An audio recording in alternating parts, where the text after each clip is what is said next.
Hi, welcome back to my channel. Today I'm going to show you how to make a New York style pumpkin mousse cheesecake. It's made with a shortbread crust, a rich and creamy New York style cheesecake, a light fluffy pumpkin mousse, and topped with graham cracker crumbs and chopped walnuts. I've made several other videos showing New York style cheesecake. In the past I've done a traditional cheesecake, a red velvet cheesecake layer cake, an apple crumb cheesecake, a pumpkin swirl cheesecake, and a triple chocolate cheesecake, all using the same cheesecake that's super popular in New York, and now you can make them at home. I'll put links in the description box if you haven't seen them yet. Let's get started. Before getting started, all the ingredients must be at room temperature, including the cream cheese, eggs, heavy cream, and butter. So measure out these ingredients and let them sit out at room temperature for a few hours until they're no longer cold. If the room is quite warm, they'll come to room temperature much quicker. And use good quality ingredients for the best results. This is the type of cream cheese that is used to make the cheesecake in New York, but it doesn't really matter what brand you use. Just make sure it's full-fat cream cheese, don't use reduced fat, and make sure it's the block cream cheese, not the soft spreadable kinds that comes in a tub. And for the eggs, they must be extra large or jumbo size. For the heavy cream, use any that's at least 36% milk fat for a nice creamy cheesecake. And for the butter, any kind will do, just make sure it's the stick butter. And you can use salted or unsalted. I always like to use salted because the extra bit of salt adds extra flavor. To get started, preheat the oven to 425 degrees. Generously grease a 9-inch springform pan with softened butter. Then line it with parchment paper. The way I like to do it is to remove the sides of the pan. Place a sheet of parchment paper onto the base of the pan. Put the sides back into place. And cut off the excess paper from the edges. Wrap the entire outside of the pan with aluminum foil. And set it aside for now. This recipe is a little different from the cheesecake recipes I've shared in the past because it uses a shortbread crust instead of a sponge cake crust. To make it, in a small bowl, add in the flour, cornstarch, and salt. Whisk them until combined, and set it aside for now. Then into a larger bowl, add in the butter that was brought to room temperature earlier, and sugar, and beat them with an electric mixer on high speeds for a minute or two until light and fluffy.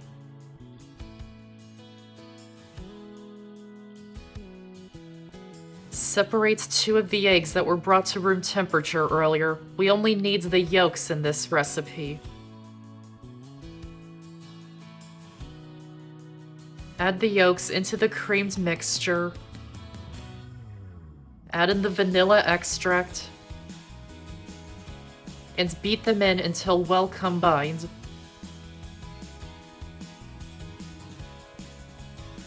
Add in the flour mixture a little at a time. Mixing on low just briefly after each addition. This just helps to not get flour everywhere. Then mix it by hand to combine all the ingredients. If you have time, wrap the dough in plastic wrap. Flatten it into a thin disc. The more flat it is, the less work needed for the next step. And refrigerate it for 30 minutes until it's cold and firm. Once it's cold, remove it from the fridge. Place the dough into the springform pan. Lightly flour your hands.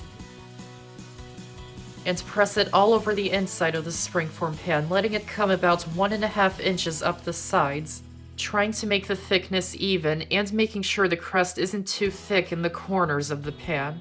And keep flouring your hands again if it gets too sticky. This is quite a soft and sticky dough. Use a fork to poke a bunch of holes into the crust to let steam escape while it's baking so you don't end up with air bubbles in the crust. And if you like, use your fingers to make a fluted edge.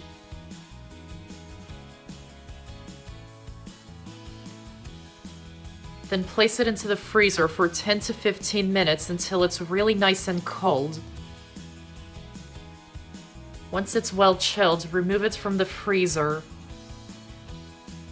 And we're going to be blind baking this crust to not only keep it from puffing up, but also to keep it in this shape. I find that the edges sink down as it's baking, making the corners too thick.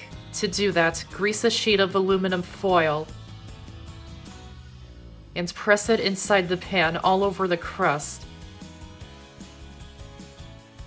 Then weigh it down with uncooked beans or rice. Place it into the oven and bake it for 12 minutes. Remove it from the oven. Turn the oven temperature down to 350 degrees. Remove the beans or rice and the aluminum foil. I set these beans aside to cool and store them in a plastic bag and use them again whenever I want to blind bake a crust. Return the crust to the oven and bake it for another 10 minutes until it's very lightly browned. Remove it from the oven and set it aside to cool, and leave the oven on at 350 degrees. To make the cheesecake filling, in the bowl of a stand mixer, or you can use an electric hand mixer if you don't have a stand mixer, add in one of the packages of cream cheese that was brought to room temperature, 1/3 cup of the sugar, and cornstarch, and mix them on low speed for 3 minutes until smooth and creamy. This just makes a nice starter batter. Scrape down the sides occasionally to make sure everything is mixing together.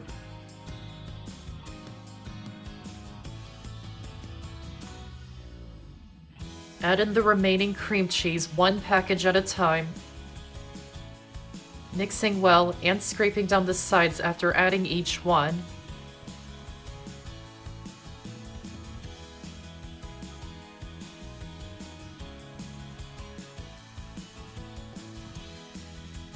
Add in the rest of the sugar and vanilla extract and beat until well combined, scraping down the sides when needed.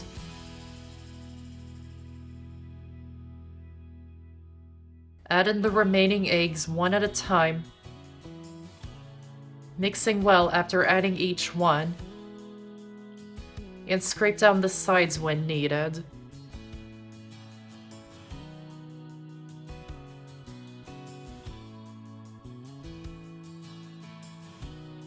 Add in the heavy cream. Mix it in just until completely mixed in. Try not to overmix the batter.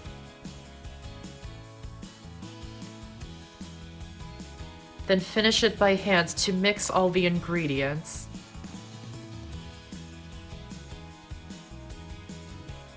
Pour the batter into the pan on top of the cooled crust. Place it into a larger pan. This is a large roasting pan. If you don't have a pan big enough, you can use a regular sheet pan, just like I showed in my previous cheesecake videos. Place the cheesecake into the oven. Pour hot water into the large pan until it comes about halfway up the sides. This is to heat the cheesecake evenly and adds moisture as it bakes, which keeps it from cracking. Then bake it until it's lightly browned on top and firm around the edges but still a little jiggly in the center, about an hour and 15 minutes. Don't open the oven within the first hour or it will take longer to bake and it might sink in the middle. When it looks done, give it a shake and it should be just slightly jiggly in the center and not too much, and the edges should be nice and firm. So when it's done, remove it from the oven. Remove the cheesecake from the water bath and place it onto a cooling rack and let it cool completely, which takes about 2 hours. And remove the aluminum foil from the edges once it's cooled enough to handle. Once it's completely cooled and not even slightly warm, cover the top in plastic wrap and refrigerate it for at least 4 hours or overnight until it's cold and set. When it's just about ready, you can make the pumpkin mousse. In a small bowl, add in the pumpkin puree. Make sure it's pure pumpkin and not pumpkin pie mix. And pumpkin pie spice. If you don't have pumpkin pie spice, I'll put a recipe on how to make it in the description box. Mix them until combined. And set aside for now. Then in a small heat-proof bowl, add in the unflavored gelatin and cold water. Mix until combined. And let it sit for at least 5 minutes until it's thick. Once it's thick, heat it in the microwave until it's melted. And set it aside to cool. Then in a large bowl, add in the cold heavy cream and whip it with an electric mixer until it thickens slightly, but not until it's stiff.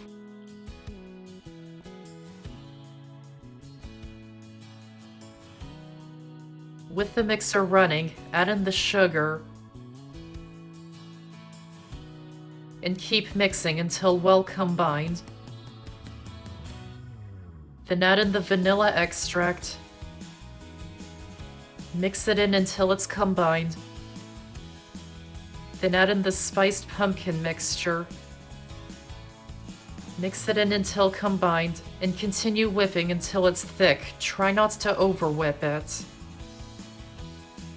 Add in the cooled gelatin and mix it in just until it's combined into the mixture. Try not to over-mix. Then finish it by hand to combine all the ingredients. Remove the chilled cheesecake from the fridge. Pour the pumpkin mousse into the pan and spread it out evenly. Add the graham crackers into a plastic bag and crush them with a rolling pin to form small pieces and crumbs, but try not to make it too fine. And chop up the walnuts into small pieces. If you don't like nuts, you can leave them out. Add the chopped walnuts onto the top edges of the cheesecake if you're using them. And add the graham cracker pieces into the middle and press them down so they stick to it. Cover the top in plastic wrap and place it into the freezer for at least 4 hours or overnight until it's frozen solid. This will make sure the gelatin in the mousse sets nice and firm, which is what we need so it holds its own shape. Remove the frozen cheesecake from the freezer and let it sit at room temperature for about 15 minutes until it's just thawed enough to release it from the pan. Then run a butter knife around the edges to loosen it from the pan. Remove the sides of the springform pan. Transfer the cheesecake to your serving plate and use the parchment paper to lift it off the base of the pan and remove the parchment paper from underneath. Then place it into the fridge for at least 3 hours until it's completely thawed, and keep it refrigerated until you're ready to serve it. To make clean cuts when you serve it, dip a sharp knife into some hot water, dry it off with a paper towel, and cut out a slice.